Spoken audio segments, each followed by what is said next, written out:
Assalamualaikum warahmatullahi wabarakatuh. Selamat pagi teman-teman, semoga selalu dalam keadaan sehat walafiat. Amin. Di sini kami dari kelompok 1 akan mempresentasikan materi yang berjudul klasifikasi hadis dari segala aspek. Untuk mata kuliah Ulumul Hadis yang diampu oleh Ibu Laili Lidini. Kelompok 1 yang beranggotakan Siti Komariah, Dela Damayanti, dan Dita Indah Yuliana. Pokok pembahasan materi yang kita bahas, yang pertama, klasifikasi hadis ditinjau dari aspek bentuknya. Yang kedua, klasifikasi hadis ditinjau dari aspek sumbernya. Dan yang ketiga, klasifikasi hadis ditinjau dari aspek mengikat atau tidaknya. Klasifikasi hadis ditinjau dari aspek bentuknya, terdiri dari hadis qauli yang berarti ucapan, hadis fi'li yang berarti perbuatan, hadis takriri yang berarti ketetapan atau persetujuan, hadis sifati yang berarti sifat Nabi Shallallahu Alaihi Wasallam, dan yang terakhir hadis hami yang berarti hendak melakukan perbuatan. 1. Hadis qauliyah. Hadis qauli adalah segala perkataan Nabi baik yang berkenaan dengan ibadah maupun kehidupan sehari-hari, yaitu segala bentuk perkataan atau ucapan yang disandarkan kepada Nabi.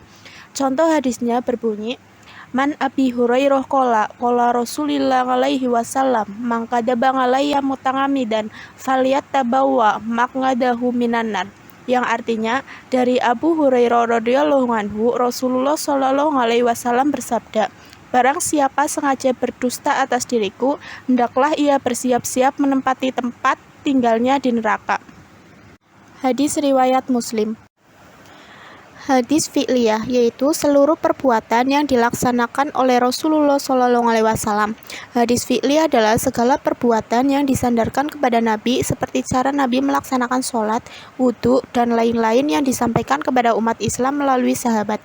Contoh hadis fi'liyah yang bunyinya, Man Aisyah an-Nabiyya sallallahu alaihi wasallam kana yaksimbu baina nisa'ihi faya dilu wa yaqilu Allahumma hadihi kismati fima amliku fala tamliku wala amlik, yang artinya dari Aisyah, Rasulullah Shallallahu Alaihi Wasallam membagi nafkah dan gilirannya antar istri-istrinya dengan adil.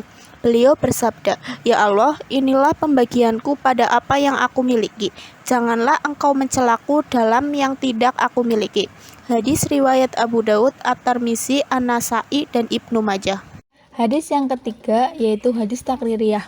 Hadis takriri yaitu apa saja yang menjadi ketetapan Rasulullah SAW terhadap berbagai perbuatan sebagian para sahabatnya, baik itu berupa perkataan maupun perbuatan, yaitu dengan cara Nabi SAW membiarkan atau mendiamkan sesuatu perbuatan yang dilakukan oleh para sahabatnya, akan tetapi disertai kerelaan atau dengan memperlihatkan pujian dan dukungan. Contoh hadis takririyah itu tersendiri yaitu la yusallayanna ahadul asra illa fi bani Huraidah, yang artinya janganlah seorang pun sholat asar kecuali nanti Bani Quraidah. Hadis riwayat Al-Bukhari. Hadis yang keempat adalah hadis sifati atau ahwali. Hadis sifati ini adalah hadis yang berupa sifat ataupun kepribadian Nabi serta keadaan fisiknya. Contoh dari hadis ini yaitu kana Rasulullah SAW ahsanun nasi wajhan wa ahsanu khalaqan laisa bil tawilil ba'i wala bil qasiri, yang artinya Rasulullah SAW adalah manusia yang sebaik-baiknya rupa dan tubuh. Keadaan fisiknya tidak tinggi dan tidak pendek. Hadis yang kelima yaitu hadis hami. Hadis hami adalah hadis yang berupa keinginan atau hasrat dari Nabi Muhammad SAW yang belum terrealisasikan, seperti berpuasa pada tanggal 9 Asyura. Seperti contoh, Ana Abdullah bin Abbas yaqulu hina shaman Nabi sallallahu alaihi wasallam yauma Asyura wa amarna bisyamihi qalu ya Rasulullah innahu yauma ta'addimuhul ya'udun wan nasara faqala Rasulullah sallallahu alaihi wasallam fa idza kana al-'ama muqbilu sumna yaumat tasi'i Rawahu Abu Dawud. Hadis ini yang artinya dari Abdullah bin Abbas, ia berkata, ketika Nabi Muhammad SAW berpuasa pada hari Asyura dan memerintahkan kepada para sahabatnya untuk berpuasa, mereka berkata, "Ya Rasulullah, hari ini merupakan hari yang diagungkan oleh orang Yahudi dan Nasrani." Kemudian Rasulullah bersabda, "Tahun yang akan datang, insya Allah aku akan berpuasa, dan pada hari yang ke-9." Hadis riwayat Abu Dawud. Materi yang selanjutnya yaitu klasifikasi hadis nabawi ditinjau dari aspek sumbernya. Yang pertama, ada hadis maktu. Hadis maktu disandarkan kepada murid sahabat Nabi SAW atau tabi'in. Kemudian yang kedua yaitu hadis marfu. Hadis marfu yaitu hadis yang disandarkan kepada Nabi SAW. Yang ketiga ada hadis mauquf. Hadis mauquf itu tersendiri yaitu disandarkan kepada sahabat Nabi SAW. Pembagian yang kedua yaitu hadis marfu. Menurut bahasa, marfu merupakan isim maf'ul dari kata rofa'a yang merupakan lawan kata dari wadonga yang artinya rendah. Dipakainya istilah marfu dikarenakan penisbahannya kepada Nabi Muhammad SAW sebagai seorang sosok yang mulia, yang memiliki derajat yang tinggi. Hadis marfu adalah setiap hadis yang disandarkan kepada Nabi SAW, baik berupa perkataan, perbuatan, ketetapan, dan lain-lain. Contohnya, An Abdullah ibnu Umar qala Rasulullah SAW ar-rahimaini yarhamuhum ar-rahman al-hayawanati man fil ardi yarhamukum man fis samai, yang artinya diriwayatkan dari Abdullah bin Umar, dia berkata, Rasulullah SAW bersabda, orang-orang yang memiliki kasih sayang akan disayangi oleh Ar-Rahman atau Allah. Berkasih sayanglah terhadap yang ada di bumi, niscaya yang di langit akan menyayangimu. Hadis riwayat At-Tirmidzi. Pembagian yang kedua yaitu hadis mauquf. Menurut bahasa, mauquf merupakan isim maf'ul dari kata waqafa yang artinya berhenti. Secara bahasa, hadis mauquf yaitu hadis yang para perawinya berhenti hanya sampai tingkatan sahabat dan tidak meneruskan sampai ke ujung sanad yang tersisa. Kemudian secara istilah, hadis mauquf adalah sesuatu yang diriwayatkan dari sahabat berupa perkataan, perbuatan, dan takrirnya. Sebagai contoh, An Abdillah qala al-iqsadu fi sunnati ahsanu minal ijtihadi fil bid'ati. Diriwayatkan dari Abdullah bin Mas'ud, ia berkata, sederhana dalam sunnah itu lebih baik daripada bersungguh-sungguh dalam kebid'ahan. Riwayat Al-Baihaqi dalam As-Sunan Al-Kubra, Al-Hakim dalam Al-Mustadrak, dinyatakan sahih sesuai Al-Bukhari dan Muslim oleh Al-Dhahabi.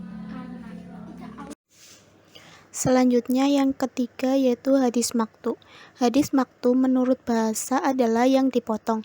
Lawan mausul sama dengan yang bersambung. Menurut istilah hadis maktu adalah sesuatu yang diriwayatkan dari tabi'in atau orang yang sebawahnya, baik perkataan maupun perbuatannya.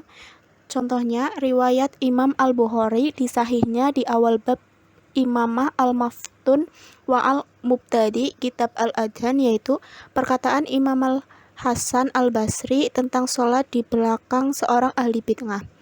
Bunyi hadisnya yaitu sholat wa alaihi bid'ah. Artinya, sholatlah dan dia yang akan mendapatkan dosa bid'ah yang dia lakukan.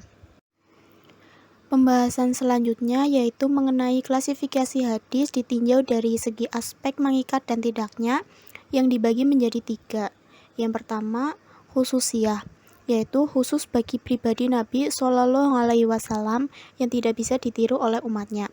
Yang kedua, tentang risalah atau tasyiriyah, yaitu syarat untuk diamalkan oleh Nabi Shallallahu Alaihi Wasallam dan umatnya. Yang ketiga, hairu risalah atau basyariyah, yang artinya bukan bersifat syariat sehingga tidak mengikat. 1. Khususiyah. Khususiyah adalah perbuatan Nabi Shallallahu Alaihi Wasallam yang digolongkan kekhususan hukum yang berlaku bagi Nabi Shallallahu Alaihi Wasallam saja. Perkara khusus bagi Nabi kemudian dibedakan menjadi 3 macam dengan implikasi hukum yang berbeda. Yang pertama, perihal kewajiban-kewajiban yang dibebankan kepada Rasulullah SAW. Implikasi hukum dari khususiyah jenis ini bagi umat umumnya adalah sunnah atau mandub, kecuali ada indikator yang menunjukkan bahwa hukum melakukannya juga wajib atas umat. Yang kedua, perihal keharaman atas Nabi SAW. Implikasi hukum dari khususiyah jenis ini bagi umat umumnya adalah makruh. Yang ketiga, perihal khusus yang diperbolehkan untuk Nabi SAW saja. Dalam hal ini adalah hal-hal yang boleh, namun khusus bagi Nabi SAW, di mana implikasi hukumnya bagi umat adalah haram. 2. Risalah atau tasyiriyah. Hadis tasyiriyah adalah hadis yang berkaitan dengan risalah kenabian sehingga umatnya berada pada garis keniscayaan untuk menerimanya. Dalam pendapat lain dikatakan bahwa hadis tasyiriyah adalah hadis yang muncul dari kapasitas Nabi Muhammad SAW sebagai penyampai risalah. Pada umumnya, hadis Rasul ini terdiri dari ucapan, perbuatan, dan ketetapannya yang mempunyai hukum yang mesti diikuti. 3. Bahasa raiyah atau ghairu tasyiriyah. Al-Qadarawi mendefinisikan hadis ghairu tasyiriyah adalah hadis yang tidak ada maksud untuk diteladani.